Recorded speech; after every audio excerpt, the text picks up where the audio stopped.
ദൈവനാമത്തിന് മഹത്വം ഉണ്ടാകട്ടെ. യെശയ്യാ പ്രവാചകന്റെ പുസ്തകം 66 അധ്യായം 4 മുതൽ 10 വരെയുള്ള വാക്യങ്ങളാണ് നമ്മൾ നോക്കുന്നത്.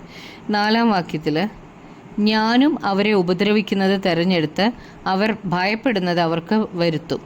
ഞാൻ വിളിച്ചപ്പോൾ ആരും ഉത്തരം പറയാതെയും ഞാൻ അരുളി ചെയ്തപ്പോൾ കേൾക്കാതെയും അവർ എനിക്ക് അനിഷ്ടമായുള്ളത് ചെയ്ത് എനിക്ക് പ്രസാദമല്ലാത്തത് തിരഞ്ഞെടുത്തത് കൊണ്ട് തന്നെ.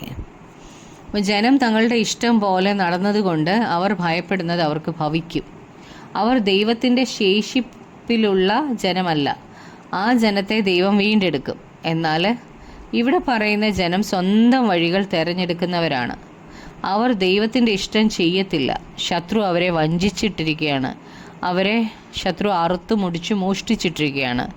5-ാം വാക്യത്തിൽ, യഹോവയുടെ വചനത്തിങ്കിൽ വിറയ്ക്കുന്നവരെ അവൻ്റെ വചനം കേട്ടുകൊള്ളുവീൻ. നിങ്ങളെ പകച്ച് എൻ്റെ നാമം നിമിത്തം നിങ്ങളെ പുറത്താക്കി കളയുന്ന നിങ്ങളുടെ സഹോദരന്മാർ ഞങ്ങൾ നിങ്ങളുടെ സന്തോഷം കണ്ട് രസിക്കേണ്ടതിന് യഹോവ തന്നെത്താൻ മഹത്വീകരിക്കട്ടെ എന്ന് പറയുന്നുവല്ലോ. എന്നാൽ അവർ ലജ്ജിച്ചു പോകും. റോമർ 11 പൗലോസ് അപ്പോസ്തലൻ പറയുന്നുണ്ട്, ജാതികളുടെ പൂർണ്ണ സംഖ്യ ചേരുവോളം ഇസ്രായേലിന് അംശമായി കാഠിന്യം ഭവിച്ചിരിക്കുന്നുവെന്ന്. അതിനുശേഷം ഇസ്രായേലിലെ ശേഷിപ്പുള്ളവർ രക്ഷിക്കപ്പെടും. അവർ ദൈവത്തിൻ്റെ വചനത്തിങ്കൽ വിറയ്ക്കുന്നവരാണ്. ദൈവവചനത്തിങ്കൽ വിറയ്ക്കുന്നവർ ദൈവവചനം കേൾക്കും. എന്നാൽ ദൈവത്തിൻ്റെ വചനത്തെ പകയ്ക്കുന്നവരും വചനം നിമിത്തം നിങ്ങളെ പുറത്താക്കുകയും ചെയ്യുന്നവർ ആയ സഹോദരന്മാർ നിങ്ങളുടെ ഇടയിലുണ്ട് എന്നാണ് പറഞ്ഞേക്കുന്നത്. അവർ കർത്താവിൻ്റെ വചനം കേൾക്കുന്നവരെ നിന്ദിക്കുന്നവരാണ്. അവർ ദൈവജനത്തെ പരിഹസിക്കുന്നത് കൊണ്ട് ലജ്ജിച്ചു പോകും എന്നാണ് പറഞ്ഞേക്കുന്നത്. 6-ാം വാക്യത്തിൽ, നഗരത്തിൽ നിന്നൊരു മുഴക്കം കേൾക്കുന്നു, മന്ദിരത്തിൽ നിന്ന് ഒരു നാദം കേൾക്കുന്നു. തൻ്റെ ശത്രുക്കളോട് പ്രതിക്രിയ ചെയ്യുന്ന യഹോവയുടെ നാദം തന്നെ. അപ്പോൾ ദൈവത്തെ ഭയപ്പെടാതെ അവൻ്റെ വചനത്തിങ്കൽ വിറയ്ക്കാത്ത ജനം ഒരു മുഴക്കം കേൾക്കും, അവർ ഒരു നാദം കേൾക്കും. തൻ്റെ ജനത്തെ ഉപദ്രവിക്കുന്നവർ ദൈവത്തിൻ്റെ ശത്രുക്കൾ ആകും. അവരോട് ദൈവം പ്രതിക്രിയ ചെയ്യും. നമ്മെ പകയ്ക്കുന്നവരോട് ദൈവമാണ് പകരം വീട്ടുന്നത്. ഉള്ളവർക്ക് ദൈവം ഒരു പ്രതികാര ദിവസം കരുതിയിട്ടുണ്ട്. 7-8 വാക്യങ്ങൾ വായിക്കുമ്പം, നോവ് കിട്ടും മുമ്പേ അവൾ പ്രസവിച്ചു, വേദന വരും മുമ്പേ അവൾ ഒരു ആൺകുഞ്ഞിനെ പ്രസവിച്ചു. ഈ വക ആർ കേട്ടിട്ടുള്ളൂ? ഇങ്ങനെയുള്ളത് ആർ കണ്ടിട്ടുള്ളൂ? ഒരു ദേശം ഒരു ദിവസം കൊണ്ട് പിറക്കുമോ? ഒരു ജാതി ഒന്നായിട്ട് തന്നെ ജനിക്കുമോ? സിയോനോ നോവ് കിട്ടിയ ഉടനെ തന്നെ മക്കളെ പ്രസവിച്ചിരിക്കുന്നു. പുതിയ യെരൂശലേമിനെ കുറിച്ച് ആണ് ഇവിടെ പറയുന്നത്. യെശയ്യാ പ്രവാചകൻ തൻ്റെ പുസ്തകത്തിൽ പലയിടത്തും ദൈവത്തെ ഭർത്താവായും ഇസ്രായേൽ ജനത്തെ ഭാര്യയായും പറഞ്ഞിട്ടുണ്ട്. ഇവിടെ ഈ വാക്കുകളിൽ യെരൂശലേമിനെ ഒരു അമ്മയായിട്ടാണ് പറഞ്ഞിരിക്കുന്നത്. നിത്യതയിൽ വരുവാനിരിക്കുന്ന പുതിയ യെരൂശലേമിനെ കുറിച്ച് ഉള്ള പ്രവചനമാണ് ഇവിടെ പറയുന്നത്.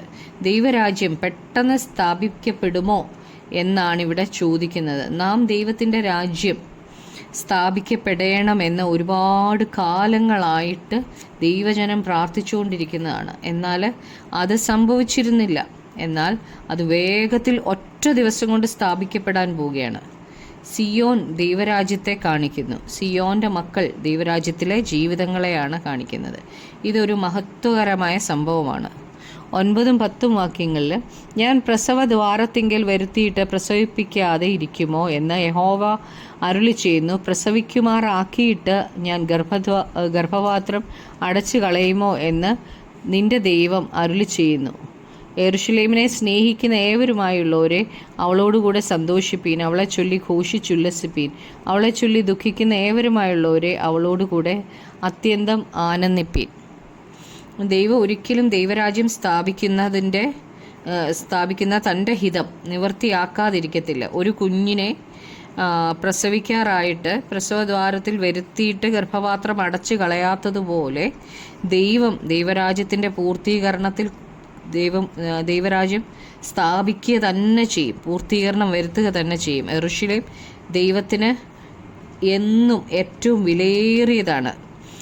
സങ്കീർത്തനം 137 5 6 വാക്യങ്ങളിൽ നമ്മൾ കാണുന്നുണ്ട്. യെരൂശലേമേ, നിന്നെ ഞാൻ മറക്കുന്നു എങ്കിൽ എൻ്റെ വലങ്കൈ മറന്നു പോകട്ടെ. നിന്നെ ഞാൻ ഓർക്കാതെ പോയാൽ, യെരൂശലേമിനെ എൻ്റെ മുഖ്യ സന്തോഷത്തേക്കാൾ വിലമതിക്കാതെ പോയാൽ എൻ്റെ നാവ് അണ്ണാക്കിനോട് പറ്റിപ്പോകട്ടെ എന്ന്. അപ്പം ദൈവത്തിന് ഇന്നും യെരൂശലേം വളരെ പ്രധാനപ്പെട്ടതാണ്. യെരൂശലേമിനെ സ്നേഹിക്കുന്നവർ അവളോടുകൂടെ സന്തോഷിക്കാനും, യെരൂശലേമിൻ്റെ ഇപ്പോഴത്തെ അവസ്ഥ ഓർത്ത് വേദനിക്കുന്നവർ പുതിയ യെരൂശലേമിനെ കുറിച്ച് ആനന്ദിക്കാനുമാണ് ഇവിടെ പ്രവാചകനിലൂടെ പറയുന്നത്. ഇപ്പോഴത്തെ യെരൂശലേമിൻ്റെ ആത്മീയ അവസ്ഥ വളരെ ദയനീയമാണ്. എന്നാൽ വലിയ മാറ്റം സംഭവിക്കും. പുതിയ യെരൂശലേം സ്ഥാപിക്കപ്പെടുമ്പോൾ സന്തോഷിക്കാനാണ് ഇവിടെ പറയുന്നത്. നമുക്ക് പ്രാർത്ഥിക്കാം. കർത്താവായ യേശുവേ, അങ്ങ് സ്ഥാപിക്കുന്ന പുതിയ യെരൂശലേമിനായി നന്ദി പറയുന്ന കർത്താവേ യേശുവേ. അപ്പോൾ കർത്താവെ, അവിടെ ഞങ്ങളും ആയിരിക്കാൻ തക്കവണ്ണം കർത്താവെ അങ്ങ് ഞങ്ങളെ ഒരുക്കിയെടുക്കണമേ. അങ്ങയുടെ വചനം കേട്ട് അങ്ങയുടെ വചനത്തിങ്കിൽ വിറയ്ക്കുവാൻ, അങ്ങയുടെ വചനം അനുസരിക്കുവാൻ പരിശുദ്ധാത്മാവ് ഞങ്ങളെ സഹായിക്കണമേ. ഞങ്ങളെ കർത്താവെ അപ്പോൾ അങ്ങയുടെ ആ പുതിയ യെരൂശലേമിൽ വസിക്കുവാൻ തക്കവണ്ണം ഒരുക്കമുള്ളവരായി, കൊതിയുള്ളവരാക്കി ഞങ്ങളെ മാറ്റണമേ. ഞങ്ങളുടെ പ്രാർത്ഥന കേട്ടതിനായി നന്ദി. യേശു ക്രിസ്തുവിൻ്റെ നാമത്തിൽ തന്നെ ആമേൻ.